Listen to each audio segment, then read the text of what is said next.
This is Phantom Electric Ghost, and we're live on the air with Dylan Hodge. It's the first time we've had him on the show. And before we get into that, we do have to mention our sponsor, Newsly.ma. So use coupon code GHOST2021. That still works. You get 1 month free premium subscription and stop scrolling and start listening. Newsly actually takes a video podcast or any kind of video and translates it to audio so people can listen to it and stop scrolling and start listening. So use coupon code GHOST2021, get 1 month free premium subscription so you can try that out. So, Dylan, how are you tonight? Man, I am. I'm good tonight. How are you doing, dude? You doing all right? Well, I had a busy day on my day job, but my passion is always doing like my music or podcasting. So I'm always like waiting to get through the day so I can get to my podcast. Dude, So that's how it works, though, man. I have a day job as well as doing the podcast, and it's sometimes it's a grind, and sometimes it's depressing, sometimes it's just anger, but it's cool that you have something to slow down that anxiety is doing a podcast, because I know that's what I do. So yeah, man, I, yeah, I understand the frustration and long days that they happen, and they're going to continue to happen.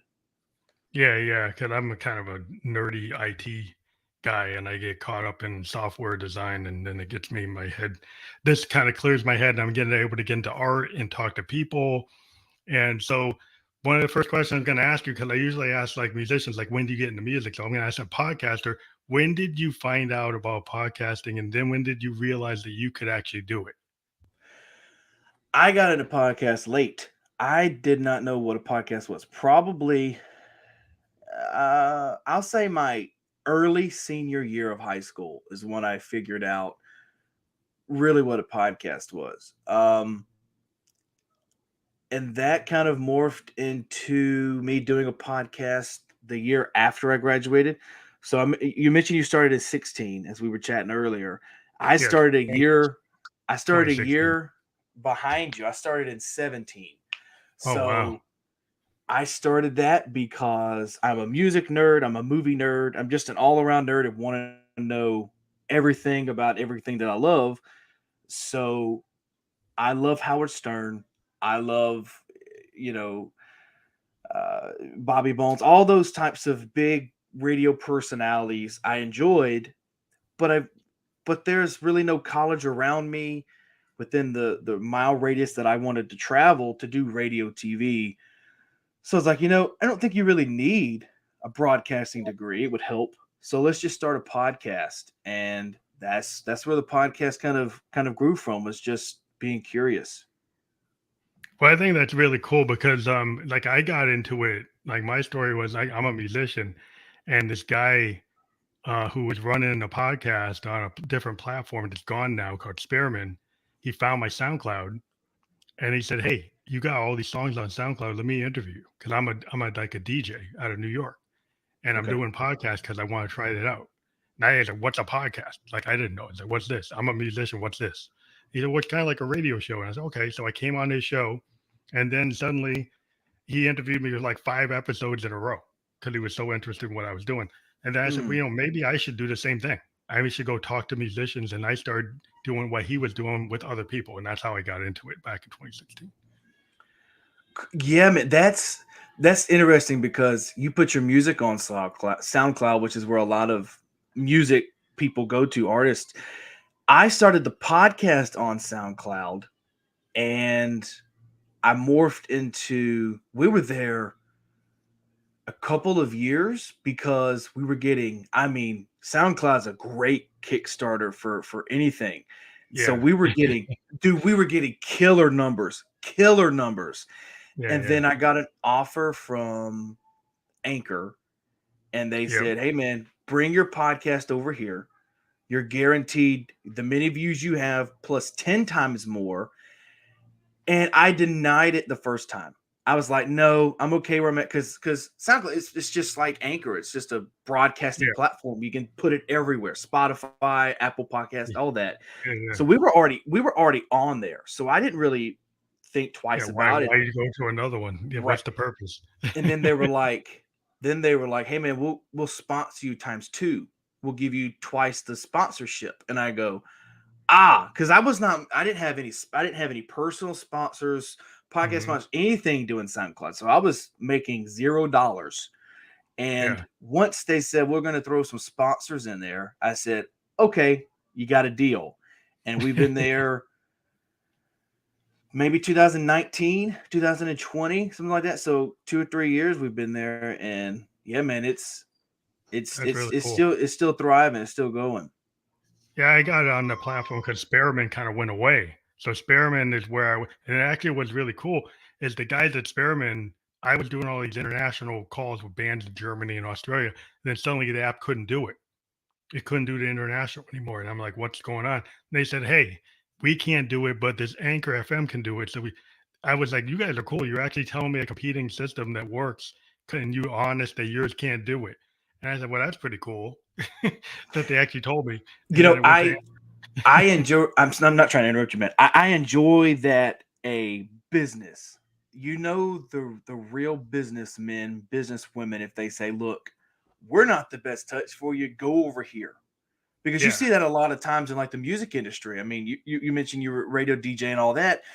It's crazy to see that some of these, record companies back in the 70s or the 80s where they were just pumping out records, even if, like if Aerosmith wasn't doing good, there's 2, 3, 4 albums in, the record company's like, I don't want nobody else to touch these because they're mine.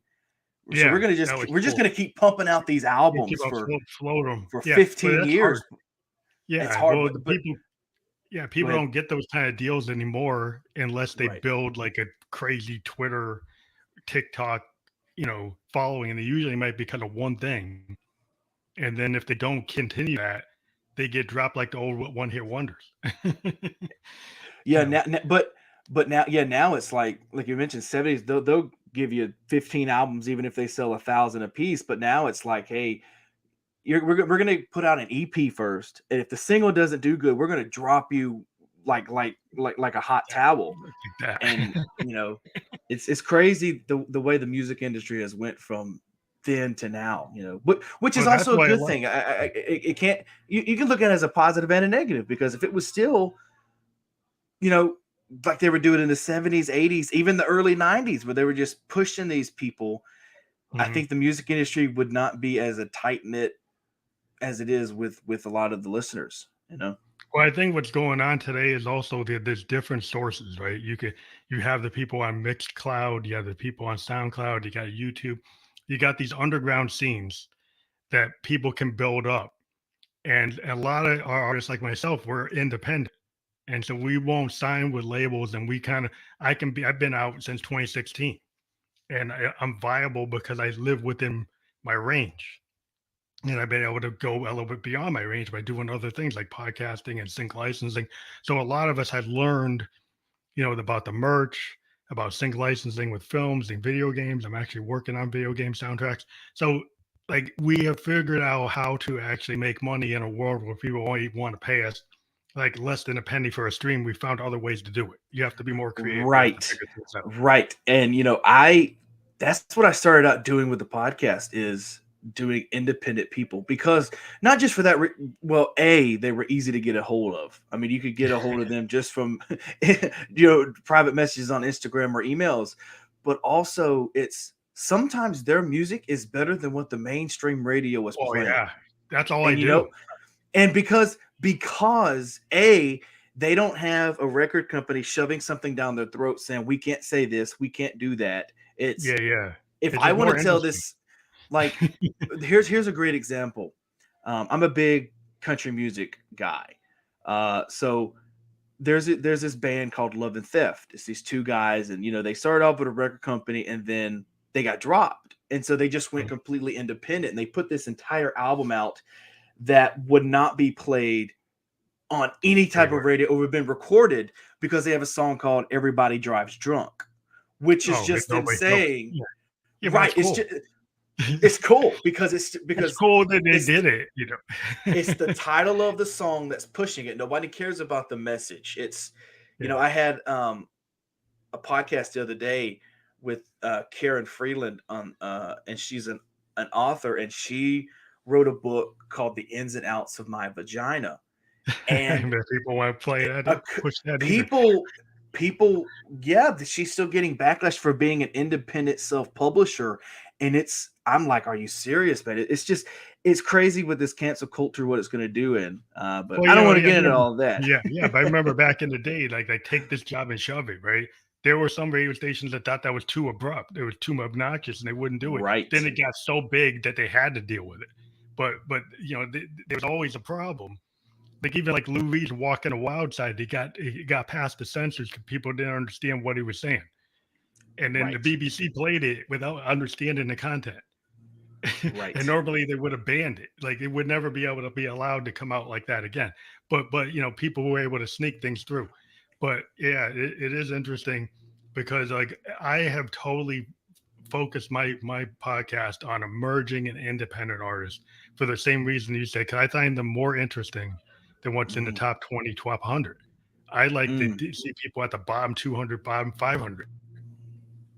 Just because like, there's a lot of cool stuff going on in underground, multiple genres, and I like to focus that attention. So that's what my whole podcast has been about since 2016. So it seems like but you can also say this if you're listening to all these independent underground people. Like I was the first person listening to Morgan Wallen, Kane Brown. I was first on their case before they even blew up, and now all these people were saying, I've listened to them since they were underground. No, you have not. But that's the great thing about you're being able to say, wow, I don't know them, but I saw them go from this to this. Yeah, I've seen some acts I've talked to actually get big, and Absolutely. I'm like, wow. So I was dealing with like the Soap Girls out of South Africa, and I've seen these two. They're twin, almost twin sisters, and they're French, but they live in South Africa, and their whole thing is they kind of they play these like really punk shows, but they hardly wear any clothes, like Wendy O. Williams, and they have a punk attitude. They do a lot of body ink, a lot of body painting, and then they come out like Joan Jett and the Runaways, super like L7, but it's two twin sisters, and they punk out. And they're from they've been there in Japan. They're all these places. I actually saw them. I started talking to them like 3 years ago before they were super big, and now they're touring like Japan and Germany. They're all over the place, and they've been to Australia. But it's like I actually saw them, and actually going to have them on again. But it's like I think it's cool to actually see a group like that. And I liked it because they had that kind of CBGB vibe. They had like an old like Ramones kind of that whole scene in New York. That was like a punk scene. You had Blondie came out of that scene. The Ramones came out of that scene. Patti Smith was in that scene. There was a lot of cool bands in that scene. But I mean it's crazy because also the independent, those guys are I would say this: it's easier to be an independent artist today than it was 10 years ago. Because look at all the advantages there is now versus what it was in 2012. I mean, it's amazing just in a decade what's happened. So I'm all for you can get on Spotify, you can get on iTunes, you can get a YouTube video made, you can go viral on TikTok, you can do the merch, you can go on a podcast, you get worldwide reach, you can get booked onto festivals. And then you're controlling your money. I mean, you own your master, you own your rights, you own all this stuff. Where before, like you don't need to sell 1 million if you own your rights. If you sell 60,000 to 100,000 and you own the master, you can actually live. If you don't go blow all the money, you can actually do okay. It's just a matter of not going out of control with your spending. Yeah. Because you're not having to, but you're not having to, I keep going back to the 80s and the 90s because I think that's my favorite 2 decades of music. And it's like back then they were having to record just a single on a vinyl and try to sell it to the record company or the local record shops to try to sell 1,000 copies to make the money back that they made for making the album. To make another album, just to do it all over again. Until people started figuring out how to be in collectives like the Sub Pop Collective. There you go. That Nirvana came out of, and it's like people started doing like hip hop collectives, and then suddenly because you're in the collective, you could get a lot of weight. Like you could show up at the club with 10 bands, Right. and then you can actually get booked. And so you make money from touring, and you could actually fund your mixtape out of back of your trunk. You could give somebody a Hmm. cassette. You could do it. And the cassettes was like really big in hip hop because you could actually do that. You could duplicate it faster than doing the vinyl. And so people would be giving them people walk. I saw that as that was happening. Hmm. The people would just, oh, at the back of my trunk, I got a big box of cassettes, and this is the latest thing from this, out of New York, and it was cool. Some of that stuff was really cool, and it got big, blew up. But yeah, it's just like a lot of times people have to kind of show people um that they are like cutting edge, and everybody with a record company says, that's no good, that's no good, and then suddenly somebody blows up, and they're like, oh, now I want it. It's like, well, you didn't want it before. It's like you mentioned when Nirvana come in with the subgenre. When they come in and they sold, I mean, when they blew up, Yeah, next thing you know, there's 16 different Nirvanas, and it's the same today. It's yeah. the same with when Justin Bieber had his first big hit. They're like, oh, let's sign another 13-year-old to sing about a crush that he has no clue how to love. You know, Well, some of these scenes, like the scene of Nirvana came out in Seattle, there was tons of bands like Mudhoney, right? Pearl Jam. You had like Alice in Chains. You had Soundgarden. All these guys knew each other, and Yeah. and Soundgarden wasn't exactly like Nirvana, and Pearl Jam isn't like them either. They were in the same zone, in Stone Temple Pilots, and then you get like Billy Corgan and his Smashing Pumpkins. They all had a little bit of different flavor. They weren't Hmm. all biting off each other. I mean, some people in the direct sub pop, which was a small indie label, there were a lot of bands that were in the kind of space that Nirvana was in. And when Nirvana blew up, they all got able to push, to get lifted by Nirvana. Right. And not all of them, you don't even know who they are anymore.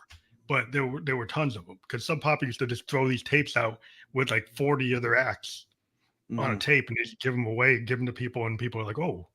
And then they heard Kurt, and he was the one that really everybody was like, wow, there's something there. Right. Crazy, man. So you've been like very diverse in your podcast, and what I can see, like you've gone and you've interviewed celebrities, musicians, actors, paranormal investigators. Maybe like I'm kind of interested in a paranormal investigator because I never interviewed somebody like that. What was that like? You know, I I take each guest and I don't interview them the same, but I come at them with the same respect because they're trying something that I've never done. So I I'm on the spectrum of with the paranormal if they could exist, but I'm not really sure if they exist. So it Hmm. started with a Bigfoot expert. It's kind that's kind of how the paranormal investigating came about because the guy that was doing the Bigfoot knew people that hunted ghosts. I'll use that. They hunted ghosts. And so when the guy come on for Bigfoot, he gave me this ridiculous claim that Bigfoot is kind of like an alien. He can shapeshift. And I kind of dropped that kind of quick. I was like, all right, no more of this mess. That Because you're sounds never like the going $6 Million Man episode. to, because you're never With going to Bigfoot. hear once you hear that Bigfoot is a shape shifting alien, you're never going to beat that. So I dropped the Bigfoot thing, and the paranormal investigators come on, and I I can't help but believe them. There are some things where you don't know, but Yeah. I just get them on, and I just ask about their biggest haunted houses that they've investigated. What have they ever? You just ask not dumb questions, Hmm. but you ask them simple questions to help you understand their not going to say lunacy, but their craziness why they do it. Because it's Yeah, but I've been like drawn to them when I see them on TLC or Discovery or whatever channels they're right. on And that's because it's that's like where it it's started. very it's just interesting because like whether it's real or not, you get drawn into it, and everybody I think everybody likes a ghost story. Everybody saw Poltergeist or they've Mm. seen like those 70s movies that really dove into it, and I'm like, Yeah. okay. Yeah, I remember watching those movies. It's like, yeah, and I actually, in my family, I got people in my family that swear that they've been in haunted houses, and cousins who's like, yeah, yeah, I believe in ghosts. So you always know somebody in your family. Oh, I saw a ghost. Yeah, okay, and I'm like, yeah, so okay, I'll give it a chance. Well, I was just intrigued because I was watching like Ghost Adventures and all that on TV, Ghost Hunters and all that on TV. So I was just intrigued that way.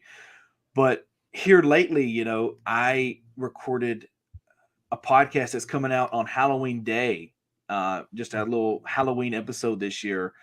I'm trying to find answers to an experience that I had, and I'm trying to find the correct answer. As if this guy's going to tell me I'm nuts, then I'm nuts. But if he's going to have a good explanation for it, I want to hear it. So Hmm.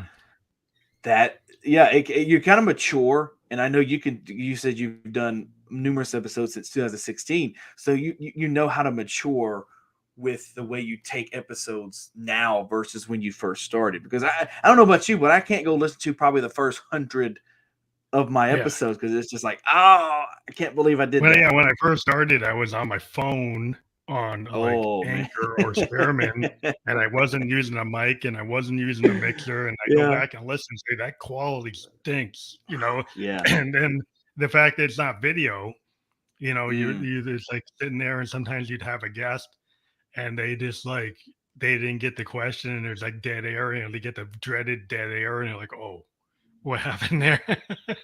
But Happens on video too, though, man. That yeah, just yeah. happens. But that's where the power of editing comes in. Yeah. To edit I out tend to that go live. I tend to like be a I'm into kind of like what I call stream of consciousness recording, kind of like a right, Frank Zappa, kind of like right. Funkadelic, old school Allman Brothers type of thing.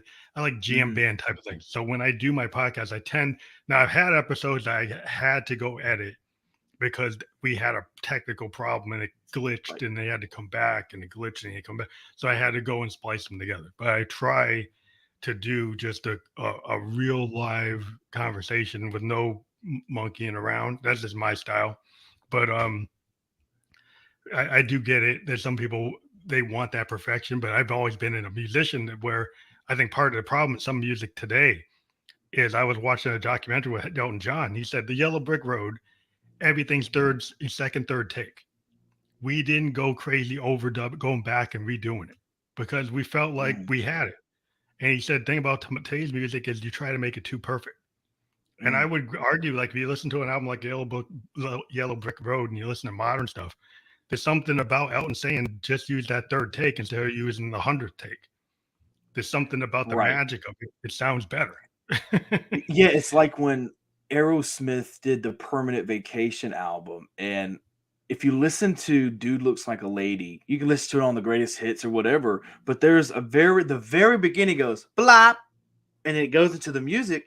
That is where they messed up on a guitar, and they had messed up on a string, and they went like that, and they just dubbed it over, or it made Yeah, it sound like they were screaming, and they used it. And I think, well, I can't say without the song it wouldn't be the song because we wouldn't know it unless he said it, unless yeah, yeah. Steven Tyler would have said it. But no, I mean I think that's what makes songs special is when they use the first take or the second take, or even I like when uh musicians release like the writing sessions just where Yeah, they I wrote the love song the and they writing release session. it. I love those. Those are those Yeah. those feel very genuine to me because it's like I got a phone, it's not very good quality, but we're gonna go for it. So I love those little like I was writing jam. listening to like Dylan outtake, like Blood on the Mm, Tracks. He was doing mhm. like Idiot Wind. And there's a demo version of Idiot Wind where he was wearing a jacket and it had buttons and it kept on hitting the mic. But the thing is the quality of that demo. It's like the first time he's actually singing the song. And he Mm, has lyrics in it that are different than what he published. And it actually sounds a little bit better than what's on Blood on the Tracks. And they released it in a compilation. And even though it's got the buttons hitting the mic, it is so good that it seems like a lot of people have argued like that's actually better than what's on the album. And so sometimes like the happy accident or the thing that isn't mhm. perfect, is just so good that you're like, damn, it's like he should have probably released that because that it just it gives a character. It sounds different. It sounds cool. But But that goes back to our previous conversation of the record companies changing things because it wasn't going to play on radio if that would have happened. yeah, that's the way they are. But yeah, I mean, part of the whole thing today is like, I was having this discussion with somebody and talking about like, people using DAWs. And I said, well, how would you put Keith Richards into a DAW? Right? If you look at the way Keith Richards played guitar for the Stones, he's known for kind of like a very erratic, kind of sloppy style that is the Stone style. And if you tried to track it to like beats per minute, it won't track that good. You'd be very hard to do, right? So, but are you saying that Keith Richards isn't one of the best guitar players in the world? He is, but he just is a little off on the time. And it's part of the whole Stones feel.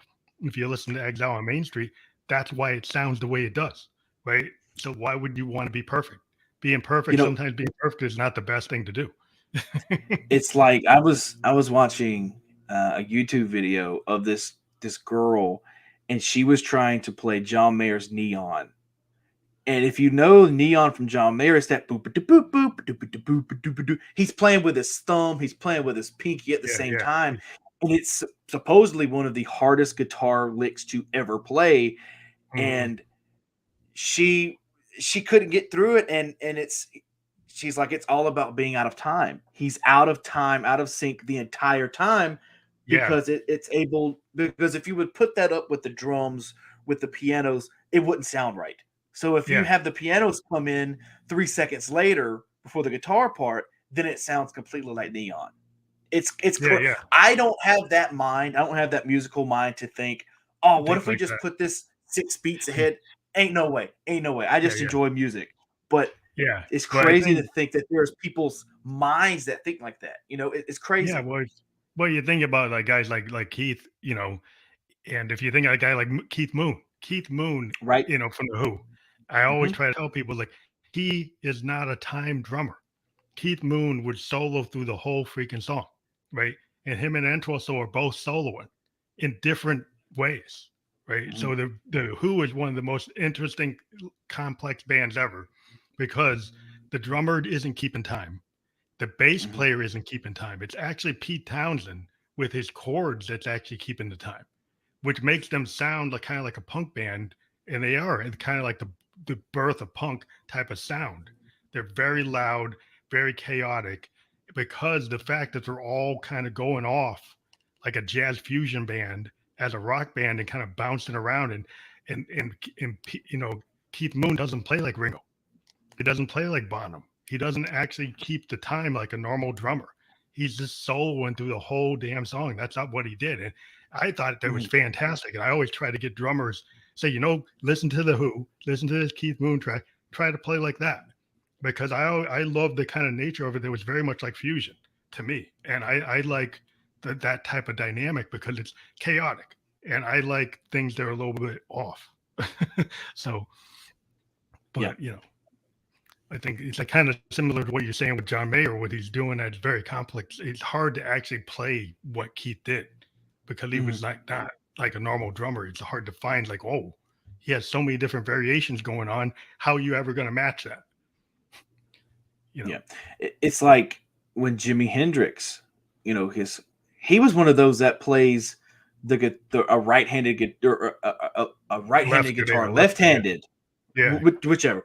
But and he's one of those that the greatest guitar player alive today, whoever you want to say, whoever, John Mayer, Eddie Van Halen, whoever, I don't think they could go head to head with Jimi Hendrix. That guy was Hendrix amazing. did some of the things like what Mayer's doing. He used his thumb, and he could hold chords and then still solo and have a chord going while he's soloing. So he's playing like a piano. And that's why one of the key things about Hendrixian songs, and Stevie Ray Vaughan was able to figure it out on Voodoo Child. He could figure it out. Some guys can figure it, but he still doesn't sound like Hendrix. He sounds like a Texas blues guy's interpretation of Hendrix, which isn't bad, but it's not as spacey as what Hendrix would do. Right. It's We mentioned Mayer, and I'll mention Mayer again. Mayer covered Bold as Love. He could not figure out the guitar solo, but he made it his own guitar solo, making it sound the same, but doing it a different way. But you can compare the two Bold to Love together and realize one is greater than the other because you couldn't figure out that guy's scientific Yeah, equation. his method. Yeah, because Hendrix also did something people didn't realize. He mixed jazz saxophone phrasing into guitar, which some Right. people have to understand that because like if you don't play baritone or alto sax, you wouldn't get it.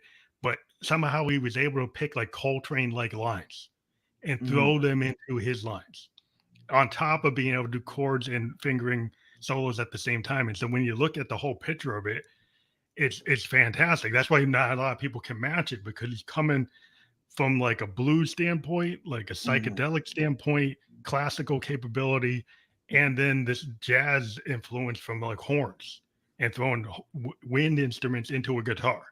And I think that's the core of anything. Anybody who tries something different is when they bring another instrument and actually try to play a guitar like a horn.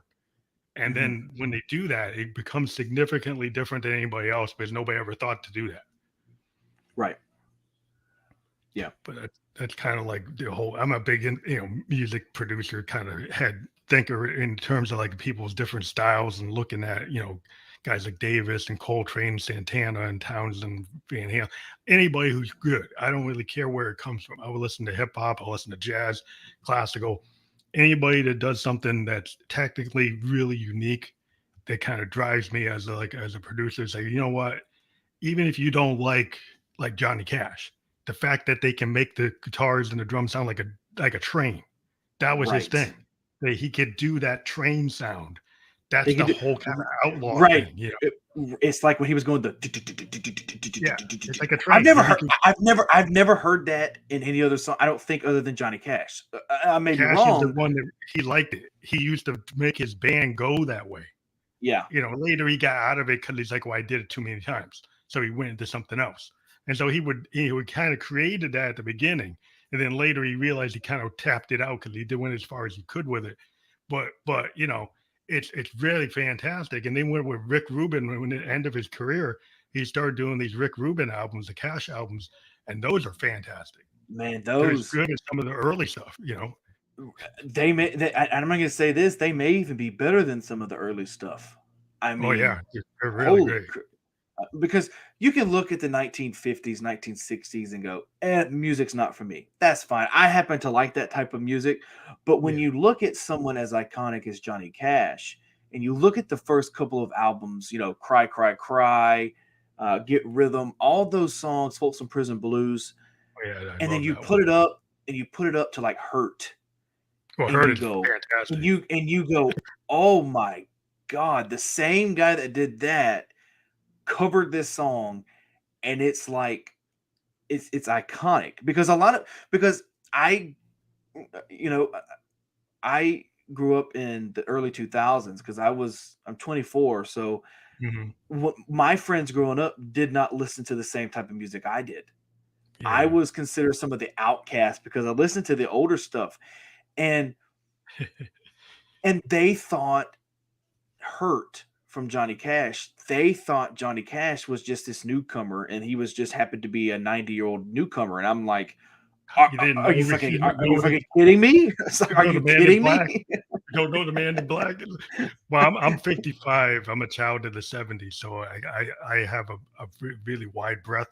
And my mom is from Morgantown, West Virginia, and Johnny Mhm. Cash, in outlaw country, that's big with coal miners, right? So they were Right. like, yeah, he's it, that's it, right? So as a kid, I go to Morgantown, and my grandpa was playing Johnny Cash like all day, like all the time. He said, "Don't Mm. change it, don't touch it." Right? And we'd be like, "We want to hear something new." He's like, "No, you're listening to Cash like all day." Yeah. That's kind of what it is. Don't touch the stereo, or Grandpa's gonna get you. But Yeah, you mentioned that, man, and I don't want to interrupt you, but my grandma was the same way. That's She is literally the reason I listen to the old stuff. She is the reason I fell in love with Elvis Presley, Johnny Cash. Charlie Pride, Willie, all the old timers. She's the reason I fell in love with it, because I was always over at her house, Glenn always over. Campbell, like Glenn Campbell. I love Glenn Campbell. I mean, Loretta Lynn, all those old timers. And I would just be over there, and she would bring me to music class, and she would be like, this was popular when I was growing up, and you're going to listen to it because I want to see your thoughts. Now, there was some stuff I didn't like, yeah. but it was mesmerizing. And when I listened to, mainly Elvis, because Elvis was her dude. Elvis was That her was a dude, dude, yeah. bro. A lot of people's And dudes. especially when I was listening to Elvis, man, when I listen to him today and I read about him, I think of her. She's still alive, Yeah. but it's just, I would not probably know who these people are if it wasn't for her. Because my mom wasn't really listening to that. She grew up in the 80s and the 90s. She doesn't really, Yeah. I had a very interesting thing. My older brother was 7 years older, so he Mhm. was listening to Zepp. My pop was listening to Motown, Stax, jazz, and Stevie Wonder, and then he was also listening to like James Brown. So he had all these chess records. He had 78s of original James Brown in the Famous Flames. And he would just say, "This is James Brown school. Nobody's listening to anything but James. James the Godfather. You better listen to your Godfather. That's it." And then I was like, "Damn, that stuff's all." And I just say, "Wow, funk."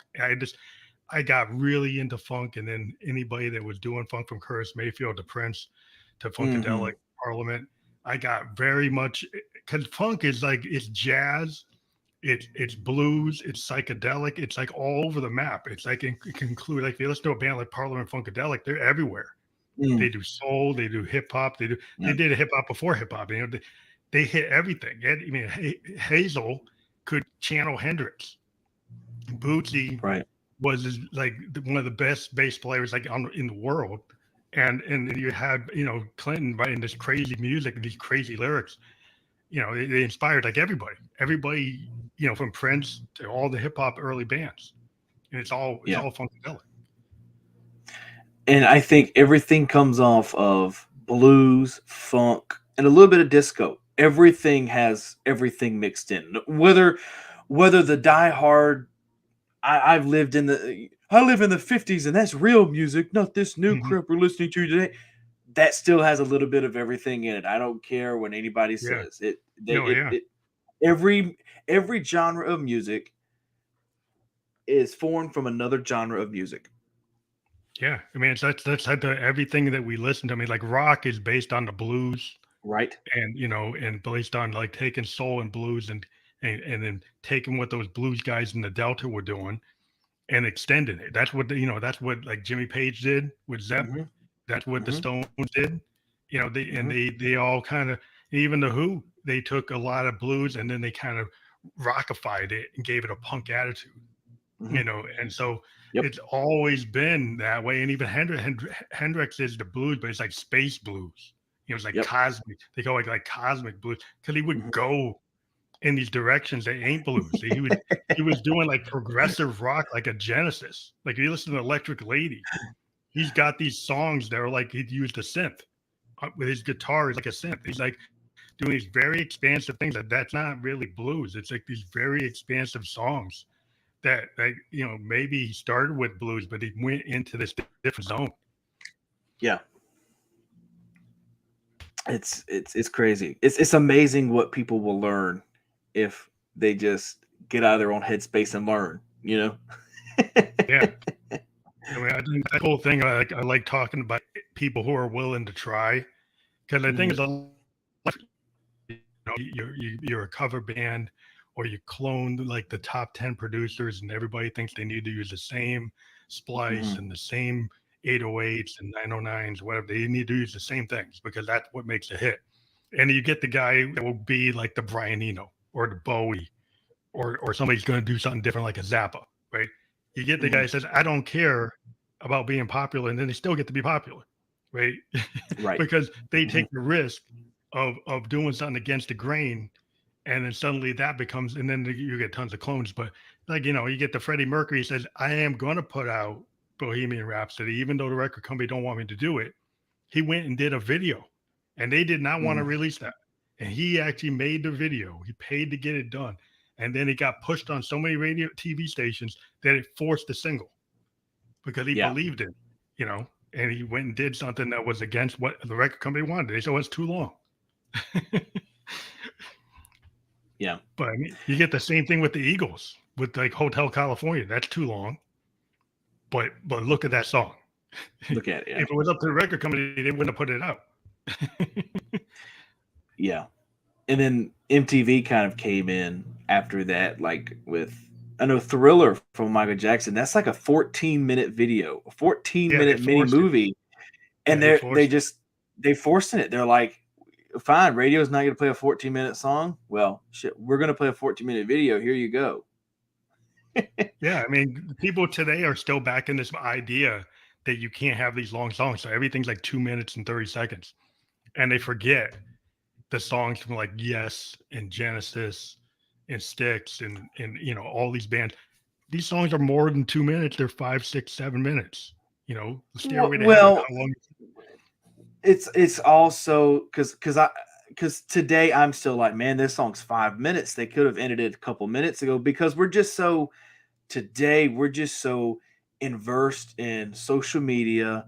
We're so short-minded and so short-brained nowadays that it's kind of hard to put out an 8-minute song because I know even with albums, I used to be a giant album fan, but if it's not my favorite artist putting an album out, I'm probably not going to listen to it. I'm not even going to check it out. I mean, it's just Yeah. there's just so much to attract our minds now that it's kind of hard to I don't think music will ever die out, but I think the vast pace of how we put music out is going to die out. Like I don't think here in the next few years, I don't think there's going to be many albums. I don't think there's going to be what it should be is an artist puts out 1, 2, maybe 3 or 4 songs every 3 or 4 months, and you could pick from there because just because I mean it's just where the society is just it's not like it was years ago. It's not like they were Yeah. thirsting Well, the for thing is, music.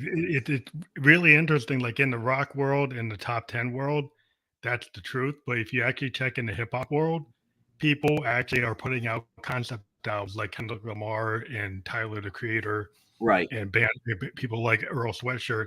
They get people to listen to the whole record, Mhm. right? You actually Yeah. in hip hop, the trend is against what rock trend is against the normal trend. People listen to concept albums. People listen to albums that are 60 minutes long. People are listening all at once because they actually are telling a story. So, in my opinion, that if in hip hop that can happen, it just need a rock artist that can draw your attention at the same level, or you need a different artist. So, as a musician, I still believe in albums, and I just believe it's actually got to connect it to the audience. You have to be able to get somebody to understand it. And if Mhm. you do it visually, or you do it through other means, or you do it by touring and showing people that this show, all these songs are connected, Mhm. then people would understand it like the way they understood Tommy or Quadrophenia. You could get people back into it if you actually proved by doing a live show that it works. Right. I think it's just a matter of doing that. I still believe in it.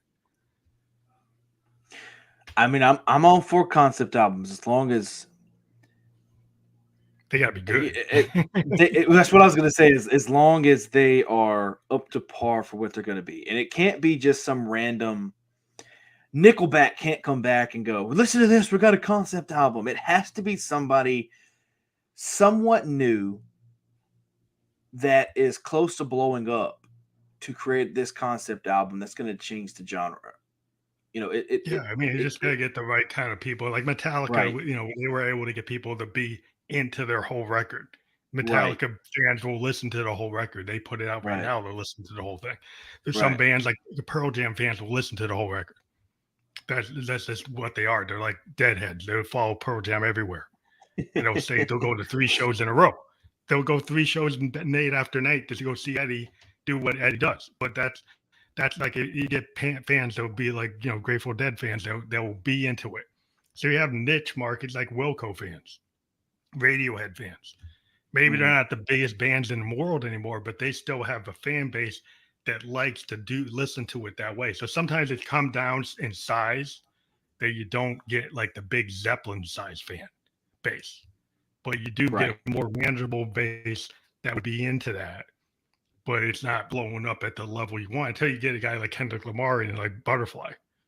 And then like Right. people listen to that whole thing, Tyler the Hmm. Creator, like Igor. That's a concept album. People listen to the whole thing, you know. Sure. So that's it's strange that hip hop was able to connect that way. But I think the whole thing about hip hop is they're storytellers, and when you're a Right. storyteller, they tend to go longer than 2 minutes. So Hmm. it has a tendency to draw you in and make you pay attention. I think, and it's just the quality of what they're saying, that it's actually, keeping your attention. Right. Yeah. No, I agree. I agree 100% with what you're saying, dude. But so another thing that I was interested in, Mhm. is like you had a statement about like how you keep your cool when you're interviewing a hero. So can you tell Mm. me like example of when you actually interviewed a hero and you had to kind of keep your cool? I wouldn't necessarily say a hero. I may have said that. I don't know. But it's people that I like listen to growing up, or I just look. Like who was one of them? I did Murr from Impractical Jokers. I did that Okay. years ago, and that was kind of so. I will give away how I did that. So what happened is he had this book coming out, and I had purchased the book, and whoever purchased the book got to have like a FaceTime meeting with the guy. And I just so happened to say, "Hey man, look, I do a podcast." And I think the deal was he was going to read the first couple of chapters to you or something like that. And I said, Hmm. "Hey man, look, I do a podcast. I'm not going to record any of the book. I'm not going to do any of that because I don't want to get legal problems. Plus, I want people to buy the book." But we were able to ask questions, like 5 minutes worth of questions before the book reading. And I mean, we're one on one. I mean, he's literally FaceTiming you on your cell phone. And I was like, "Look, I just want to record the question and the answer and put it up on the podcast." And he was like, "Okay, as long as you don't put the That's book." awesome. That is And cool. it was cool. That's how it happened. And then, like um, Jason Marsden, who is a dear friend of mine, I talk to him sometimes on a weekly basis. We I messaged the guy and I was like, "Hey, come on the podcast." He was promoting his YouTube show, and it was literally, it's like, okay, here's what I'm going to do. For the first 5 minutes, I'm going to geek out and I'm going to tell you exactly what I love about you, exactly what I hate about you. Then I'm going to go professional. Uh, and then they're like, "Okay, cool." Um, and then you realize after you just get jaded a lot because you realize this guy is just a guy. This girl is Yeah. just girl. It's you get jaded on the fact, like, and I will keep this till I'm dead. I will never interview Steven Tyler, Paul Stanley. I will never interview those guys because I know what's going to happen to me. Oh, And you'll get disappointed. I will be that, and also I will embarrass myself in front of the many listeners Everybody. that I have. And I know I have one question for Steven Tyler that nobody has ever asked the dude. And that for me, excuse me, I will say this to you. When people are interviewing celebrities, you want to call them, or just people that you look up on and they have a big following, here's what I do. I will go maybe the middle of the podcast. Just really, it depends on where the conversation is going, where it's dying off. And my question is, okay, what's one question you're always going to get when being interviewed? And they'll tell me the one thing people want to talk about, the one question they get, and I go, okay. Second part of the question, tell me what you never get asked and something you want to get asked and never talk about. Like, Oh, do wow. you get Yeah. pissed when nobody asks how your day is going, or nobody really cares about how you grew up in the business? And then it's kind of like, damn, it throws them for a loop. And it's like, now you have them by, the belt loop. Now you've got them going. And it's all about, interviewing heroes, whoever, like I said, I treat them like people, and I don't pre-write my questions. If Yeah. anybody pre-writes their question, fine with me. It's just not how I roll, because I know I'm going to be stuck on the paper, looking at the notebook, saying, "Okay, cool. When can I Yeah. I go to like the that next kind of. question?" Instead of listening to the answer that he gave me or she gave me, and follow that up with a question based on the answer that they gave me. And Yeah. I think that's the best way. It's a better I think dynamic. it's the best way. It's the best way. So give me, I just I act like I'm in their shoes. Do I want somebody to constantly go, "Dude, I love your podcast so much. Oh my god, I can't believe it." Sure, you do for a little bit, because everybody wants that. Everybody wants that recognition, but you don't want it the full hour you talk. No, You no. know, I mean, what I like to do is try to get into like a behind the music kind of. right? I don't want to Exactly, talk to an artist, any exactly. artist, about like their social issues, like they had drug problems, romance. No, I want to Yeah. know how you actually create a song. Like, how do you do it? Like stream of consciousness? Do you take a voice memo? What do you do? What's your process? Right? Well, How? I will take it to another level. I will take it to another level. I want to know. I don't care how well, I do care how a song was created, but I don't want to know the same thing you've told 60 other interviewers, because Mm, I know the answer to it. And if I know the answer to it, I'm sure your fans know the same exact answer to it. So why are they going to spend an hour with me and mhm. listen to it when they know that they've already heard the same questions answered 50 times, and they just, because you know that celebrity has been asked those questions and they just tried to rearrange the words to make it sound not so memorized. Yeah, I think what a lot of people what I try to get at is like, is it a personal story in the Right. kind of subconscious? I try to get at it from like a musician's point of view, because I like people who think of music like paintings, right? So the Hmm. idea of a sound painting is a concept that George Martin talked about with the Beatles. They said I could have recorded them like they sounded like in Berlin, or I could use the studio like an instrument. So when Right. I use the studio like an instrument, I can do things in the studio I can't do live. So then, Rubber Soul and Sergeant Pepper's, they sound the way they do because like he took techniques that he did doing Peter Sellers comedy albums, using Right. tape loops, orchestras, all kinds of effects, and he applied that to a rock band. And actually, the Beatles knew what George Martin had done on the Peter Sellers comedy records. And so they said, what if we took those techniques and use them as a way to actually use the studio as an instrument? And it's like thinking like Monet instead of just recording straight. And then I kind of Right. give somebody an example like that. So how do you think in those terms? And I don't think most people would come at somebody that way. Most people would just act, how did you do it?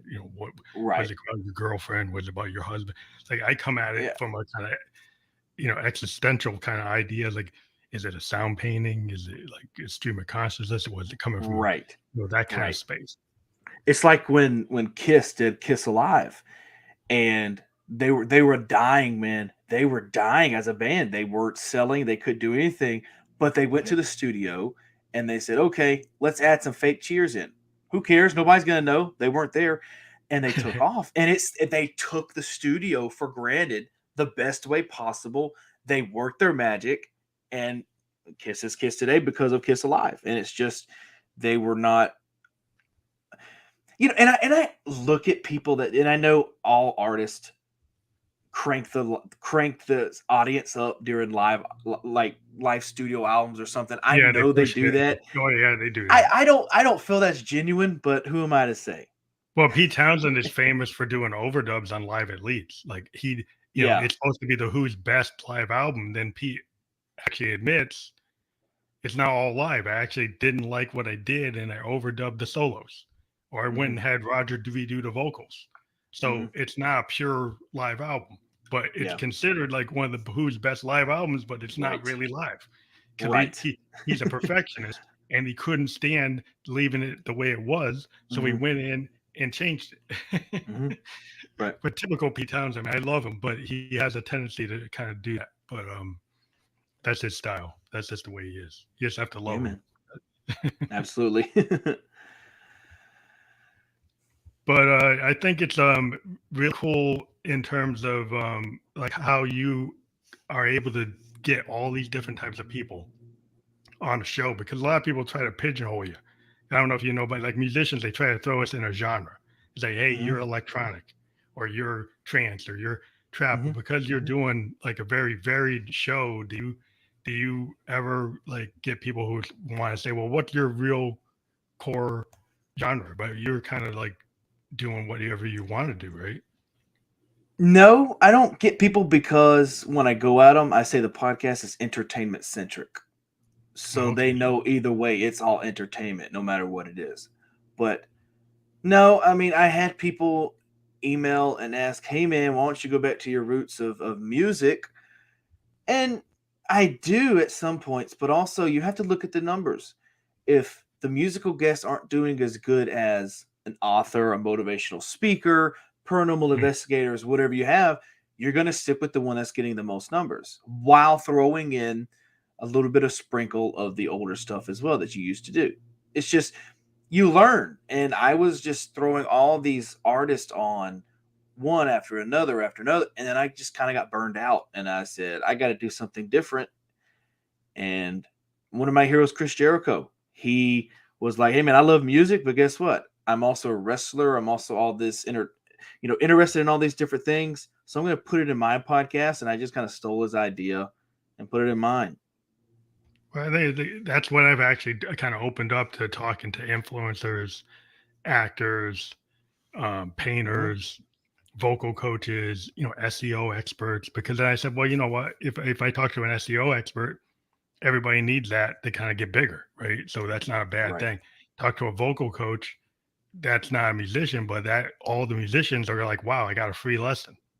Mm-hmm. And so it's like I started going into different directions, and even like the film directors, I started talking to film directors, and that was really cool, because I think musicians, we always have a little bit of theater in what we do, and when we go on Mm-hmm. stage and talking to a director, I think about like in like playwrights and stuff. I started going in that direction just because everybody can actually still benefit from that type of talk, because visually, actors know what to do with their body. They know how to do it with their face and their lips, and everybody, Mm-hmm. even a podcaster, can learn from that. Mm-hmm. How you project yourself, Yep. and then Yep. having a director or an actor come on, and that's a really good thing to talk about. Like, how do you Yep. actually do that craft? Absolutely. And that's what I'm dying to know. I'm curious about everything, and I just want to know pretty much behind the scenes of how stuff works. I I was interested in records or CDs on the back. I didn't know who like a Jameson Young was, and I wanted to find out who a Jameson Young was, and that's what I do because those are the guys that, besides the producer and the band's name that's on the record, all those other people help make that album what it is today. So Like I want to give engineers, them yeah, I want to give them talking to. recognition and right. I just want to give everybody recognition and actually know exactly what they do. No, did you ever have a guest that you really tried hard to get and you didn't think you were going to get them, and then you finally got them? Yes, a couple actually. One was let's see, I'm blanking on the name. Officer Clemens from Mr. Rogers' Neighborhood. Oh, wow. That guy, I reluctantly took an interview or so this guy sorry, this guy had come to me and said, "Hey man, I've got this play that I'm doing and there's a podcast connected to it. Can I come on your show and promote it?" And I said, "Sure." And realizing that he had talked to Francois Clemens, and Francois had actually you lent his voice for the podcast. I had just we were just nonchalant chatting in the podcast, and I had just mentioned about Francois, and he was like, "Hey man, I'm going to hook you up with his manager. No promises, but I think we're good." And I basically he introduced me to the manager via email, and I basically sent a 4-paragraph email as to why Francois Clemens was important to me, important to the world, and why it would be great for the podcast. And lo and behold, I was granted 2.5 hours with the guy. We spent 90 minutes chatting, and he's coming on next year. He's got another book coming out, and that was one of them where I was like, holy crap, I got it. And quickly, another one was when I first started out. There's a you know independent artists. I don't know if you know Upchurch. He used to be called Upchurch the Redneck back in the day. But this guy, he was performing at a local show. I don't really know what it's called. And I had been talking to the promoters of the show. I had been talking to the owner of the club, and I was like, hey man, look, you think I can get this guy on the show? And he was like, no problem. Come Friday, it's already booked. Cool. I've got Upchurch on the podcast. Well, I get there and I go to the guy and I said, hey man, I'm here for the interview with Upchurch. What do we do? And he goes, man, you still have to ask his manager. I didn't even get to ask. And I go, you told me we were all good on the phone 3 days ago. What's happening? And I go and I said, hey, look, man, I do this, and this. Let me interview Upchurch. I said, I need 5 minutes. That's all I need. And he goes, let me go ask him. He come back. He said, you got 5 minutes. We need to see prepared questions on a piece of paper. And it's later that night after the show. They literally pat me down, look at my backpack, make sure I'm not there to hurt the guy. I jump in the front seat of the van, Upchurch sitting in the right directly behind me. So we're talking. Turns out the guy thought I was from a magazine and didn't know what a podcast was. And Upchurch was very familiar. And the podcast is only like 6 minutes long. But me and Upchurch literally talked about 2 hours. And we had his people were knocking on the windows, telling us to hurry up. He would tell me to stop, and he would hang his head out the window and go, hey, man, look, I pay you. We're having a great chat. Leave us alone. And, he told me, he was like, look, man, I understand you're not here to get anything out of it. You just want a great chat with somebody. Continue recording. And I said, no. I said, I'm going to respect your manager's wishes, and I'm going to save the 5 minutes we have. And after that, man, we were cool. And that was one of them that I went in and did not think. I thought I was going to get turned down. But, and I learned in this, and I'm sure you learned too, if you get told no, what are they going to – that's just the worst they're going to tell you. They're not going to say, no, you suck, get out of the way. They're just going to tell you no, or they're not going to respond. So – reach out to the big, like I reached out to Steve-O from Jackass. I'm a big Steve-O fan. I reached out to Steve-O. I never got a response. And then I sent it, I don't know, a few months later. And Steve-O actually emailed me back. Said, I don't know if it's true, but he said that he listened to the podcast. He enjoyed it, but he didn't feel that he was a fit for the podcast. I accepted it. I found grace in the thing, and I was like, you know what? This guy could have been a dick and rode me off. But then he was like, no, man, look. He was like, look, dude, you're doing great things. Keep it up. I'm gonna decline. It's not a fit for me, but keep rocking out. And I was like, the guy could have simply just said N-O, and I would have had to live with it. But the fact that he sent me an email telling me I was doing such a great job, plus also politely declining, that to me made me look at Steve and go, that guy is no longer the same drug addict jerk that people says he is. The guy is actually a genuine sweetheart. Yeah. Well, I am a little bit over, so our conversation has gone really well, so I wasn't even watching, but we hit like 4 minutes over. But I did enjoy our conversation very much. And I think it's fantastic, your approach, and it's interesting how we're kind of had somewhat similar beginnings, and I think it's interesting how podcasting has grown since the time we both started. It's just really like a hot thing that everybody wants to get into. And some of us who have been doing it, we're like, okay, we know what this is, and we're doing what we feel Mhm. like the best thing for our audience and for what we want to bring to people. And I do appreciate your view and your color presentation, how you do things. I think it's really, really cool to have your spin on podcasting, and I think it's vital that people hear voices like yourself. So, thank you. Right back at you, man. It's a pleasure being on your show. We're gonna get you on my show here pretty soon. I'm gonna get you on and promote your show here. But I thank you for the chat, and I thank you for asking, because a lot of people don't ask me to do podcasts, so they usually just want on. So I appreciate you asking. I think it's cool to interview other podcasters. I think that's the one thing I've been Mhm. doing lately, and I'm actually gonna be on a couple other ones. But yeah, I just found that we kind of we're a community, and we're doing something that people are really into now. It's Right. cool to be guest on each other's shows, and I think more of us should do this. So any podcasters watching, go talk to Dylan, talk to me, and I think it's a good idea to kind of cross pollinate on other people's shows. I think it's a really interesting thing. It would make it everything that everybody does more interesting if we all talk to each other. Absolutely. Good. Thank you very much for being on the show. Thank you, man. Have a good one.